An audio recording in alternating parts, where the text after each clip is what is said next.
So we have a lot of things to discuss, by the way, but let's get to the topic of Duterte's use of the word oligarchy, because these men discussing, about the uh, dissolution or the shutting down of ABS-CBN and taking control of the whole network after they denied ABS-CBN of a congressional franchise, they represent the very definition, the very essence of oligarchy.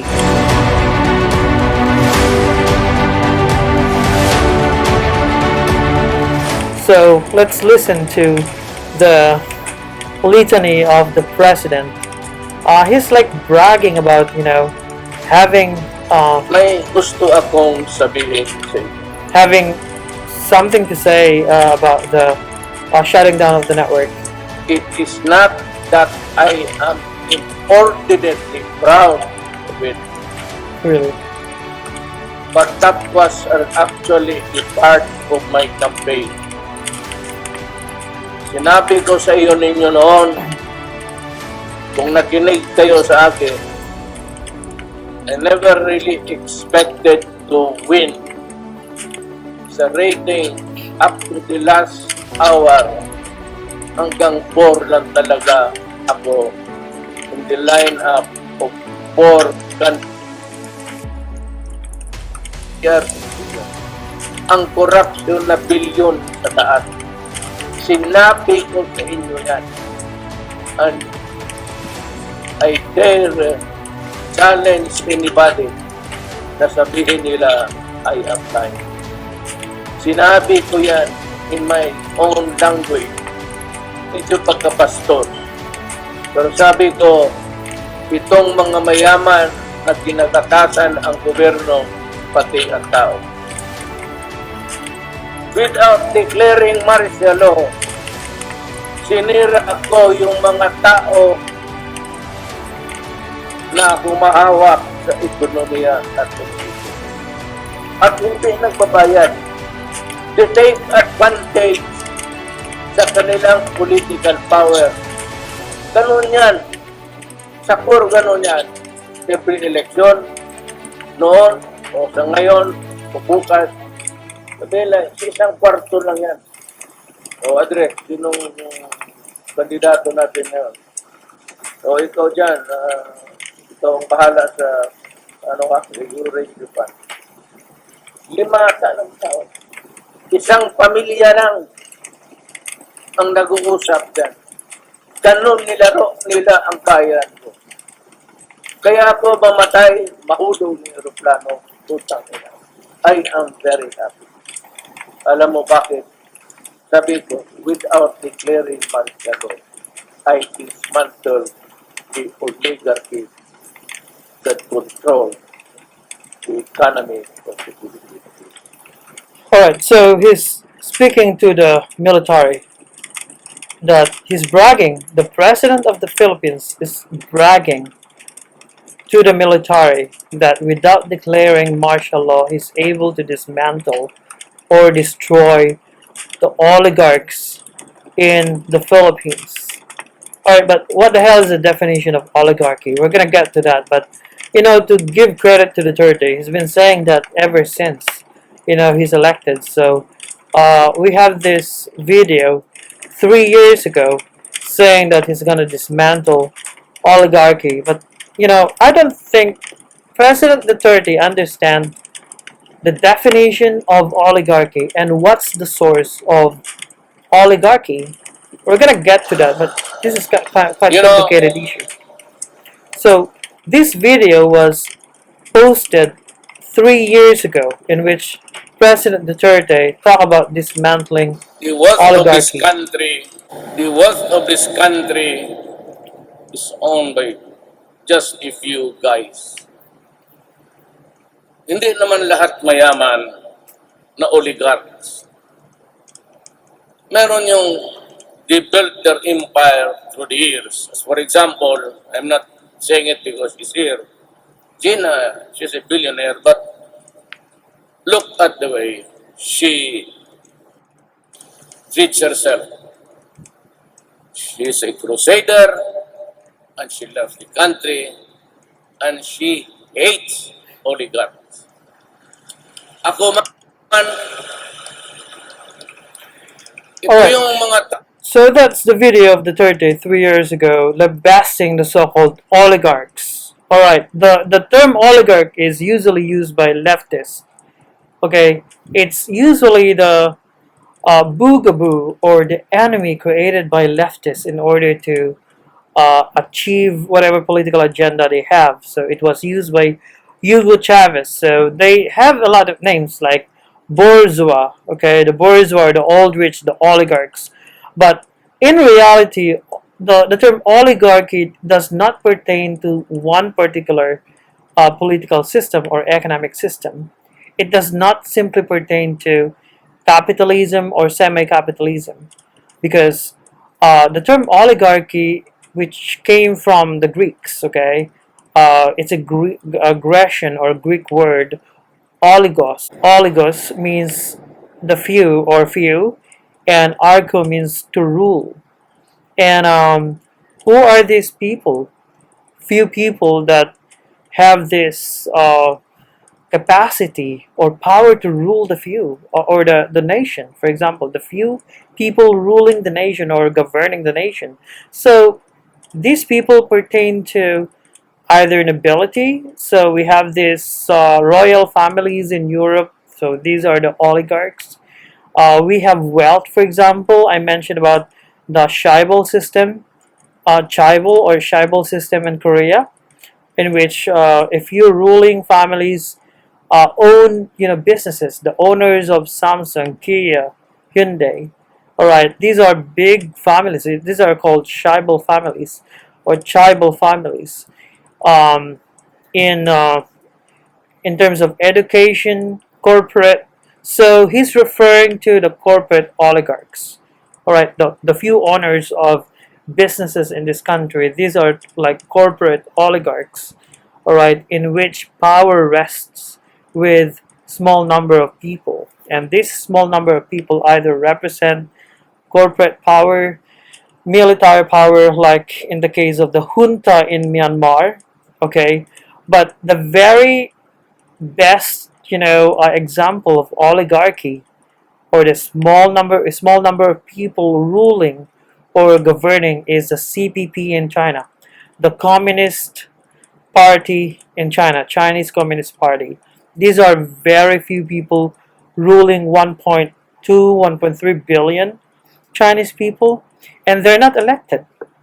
Okay, what's the source of their power? In China, they have the source of their power is military power, and if you are part of the CPP, you must have military clout. All right, and the billionaires in China must be members of the CPP, and that's according to you know experts in China. So we have Jack Ma, who's actually a member of the CPP in China. So you cannot be a billionaire without the blessing of the Communist Party. Okay, if you've gotten so far, so much wealth, if you've achieved so much wealth, you cannot have that much wealth without friends in the government or without the blessings of the people in the government. So we talk about corruption here. So now, what is the relationship between cronyism? Because I've been calling ABS-CBN a crony corporation. All right. So, and that's the reason why I was kind of a critic of ABS-CBN. Cronyism is when you have friends in political power, and because of your friendship or closeness with whoever is ruling or governing, you have this uh, attention or access to so much wealth in the government. And that's probably what the president has been talking about in his video. But what an irony, because if we're going to look at it, okay, what's the source of oligarchy really in this country? The source of oligarchy is because these companies have the government corruption. Okay, they have access to government corruption, the relationship between government corruption and cronyism. So these things are interrelated: cronyism, oligarchy, and political corruption in the government. So let me just tell you why, okay? Because I've been saying, or I've said earlier, that it's quite ironic that Mike Defensor is part of this Zoom panel discussing about the takeover or the total takeover of ABS-CBN. So Mike Defensor is a definition of a crony, right? A crony. A crony is someone who amassed or who has amassed political or monetary or corporate wealth because of political connection. All right. So as we've seen earlier, cronyism is the appointment of friends and associates to position of authority. It's not simply appointment, but giving access giving access to wealth to these people who you have connections with. So let's get back to the case of Mike Defensor. Okay, Michael Defensor is one of the uh, Arroyo boys when Gloria Macapagal-Arroyo was president. Let me just show you proof that Mike Defensor was a crony and a hypocrite, a corrupt crony hypocrite. Okay, in 2008, when President Macapagal-Arroyo was, the most powerful woman in this country, um, he chaired two firms. Okay, two firms, and or Mr. Mike Defensor was former DENR chief, and because of his closeness or ties to the president, he had access to loans or government loans. So basically, because of his connections or political connections, he was able to have access to a lot of benefits or monetary benefits in the government. Okay, so let me just show you the news in 2008 just to give you an idea. Alright, this is ABS-CBN 8 years ago. Two mining companies with ties to former Environment Secretary Mike Defensor have clinched deals to operate a mining exploration site in Butulan, Zambales, along with a Chinese company. Alright, Defensor's link to Nihao Mineral Resources and GeoGrace Resources Philippines were revealed during the signing Thursday of the $150 million joint venture agreement for mineral exploration in Butulan between two companies in China's Jiangxi Rare Earth and Rare Metals Tungsten Group. Now the question is, what did Mike Defensor have to offer? Did he have or does he have any experience in mining?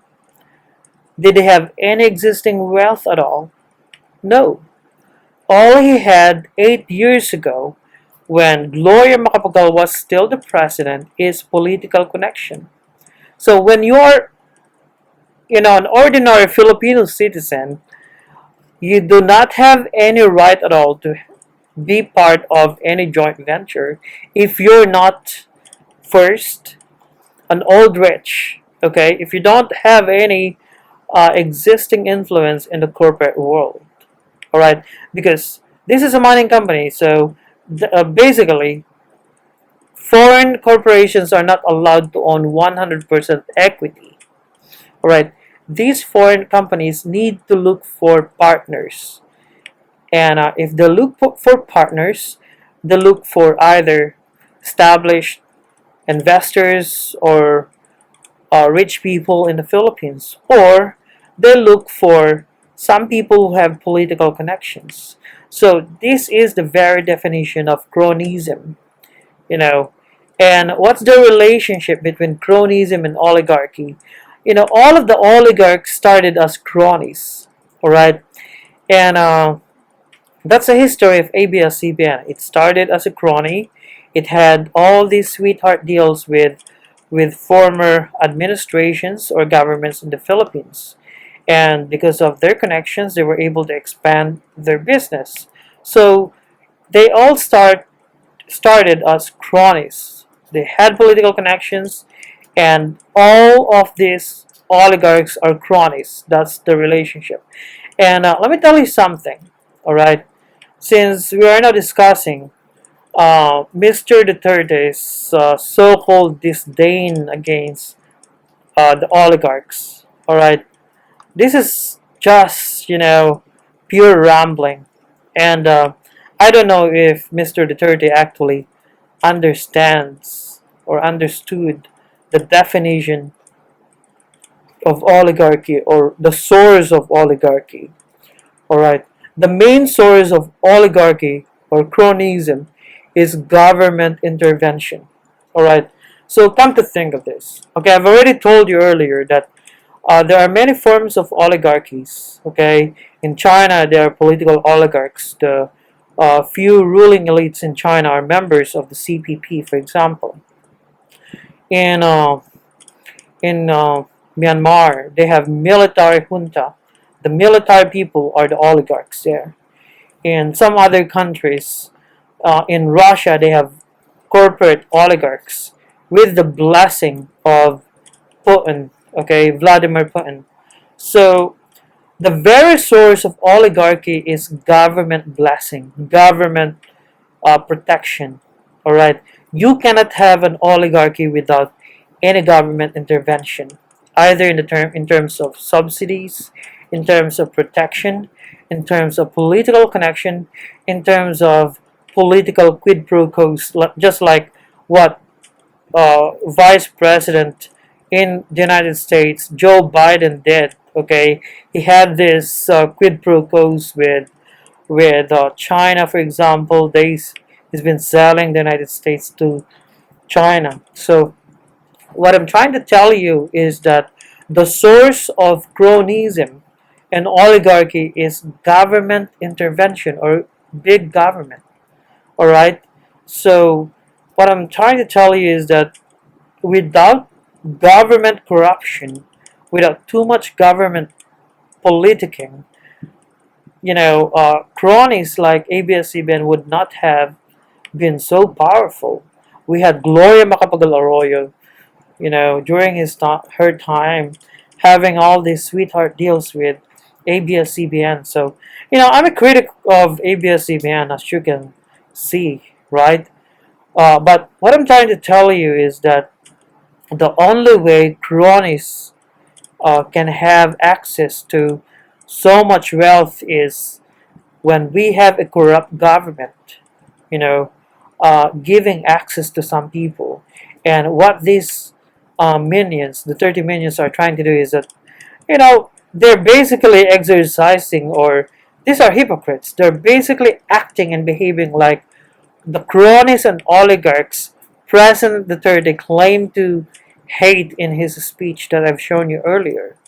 Alright, these minions are hypocrites. They don't know what they're talking about. And Mr. Duterte claimed to have dismantled, the oligarchs without declaring martial rule.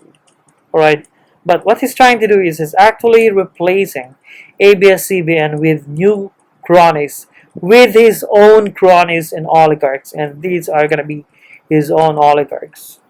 Alright, so Mr. Duterte, when he used the word oligarchy, he's referring to corporate power. Right? Any dictator can replace cronies and oligarchs, and Vladimir Putin did that. He had billionaires assassinated, billionaires who was against his rule, for example, who opposed him. One died, for example. He was like poisoned in the UK, by government agents. Right. So between a corporate power and political power, or corporate oligarch and political oligarch, I choose freedom. It's not neither nor. or it's not either or. Okay, the the there's always an alternative. It's not that I'm choosing ABS-CBN because I'm pro ABS-CBN. No, I'm pro freedom. All right. Uh, Mr. Duterte represents political oligarch in this country. Okay, and that's the reason why I'm saying that these people are hypocrites. They don't know what they're talking about. Right. And of course, let's just say that or admit that ABS-CBN was once a corporate oligarch. All right. But I tell you, the most dangerous type of oligarchy is political oligarchy, because a political oligarchy can definitely dismantle any corporate cronies they don't like or he doesn't like, whoever is ruling that oligarchy. But they can always replace the old cronies with their own cronies or oligarchs, with their own ruling elites, and that's what they've been trying to do, and they've done that so far. The question now is, how are they gonna force ABS-CBN to sell? Okay, it's either they're gonna blackmail ABS-CBN, they're probably gonna use congressional power in order to force ABS-CBN to sell its business, or they're simply gonna do direct takeover. Remember, if they're gonna, we are in in an emergency crisis. In an emergency crisis, the government can do whatever it wants to do, right? It can simply force ABS-CBN to sell, since in the name of the common good, in the name of the 11,000 workers who lost their job, they can force ABS-CBN to sell, and they can even take over ABS-CBN and then give ABS-CBN to their new cronies, okay, in the name of the people. So behind those 11,000 people who lost their job, there's gonna be cronies, behind the curtain, okay. So this is a very challenging time that we have today. So let's just see what's gonna happen. But what I can tell you is that ABS-CBN will be forced, and I predicted, all right, months before, that there's gonna be a witch hunt in order to justify the shutting down of ABS-CBN. I said that 2 months ago, before the actual shutdown or denial of franchise of ABS-CBN. I said in my previous blog that Paulo Duterte and his allies in Congress are going to conduct political witch hunt against ABS-CBN in order to justify its complete shutdown. And I'm gonna predict now that they're gonna force ABS-CBN to give up the corporation. I don't know how. It's gonna be either blackmail, corporate blackmail. It's gonna be total draconian takeover of the corporation. It's gonna be congressional action, because Congress is the voice of the people. They represent the people. That's the reason why they're called representatives. Or it can be either through executive order, right? And we have this guy said earlier, we own, the government own the land. The government own the land. They're gonna have another meeting. So, in terms of the word or the term oligarch, I don't think President Duterte understands what the term means. All right. So, a crony can be an oligarch. Okay. All cronies, or let me just tell you this: all oligarchs are cronies. Okay. They started as cronies, and the only way oligarchs can have influence, can have power in a nation, is through political intervention, through dictatorship. So if you notice, most nations that have oligarchies, okay, are dictatorships. These are big governments. They don't have freedom. They don't have freedom of the press.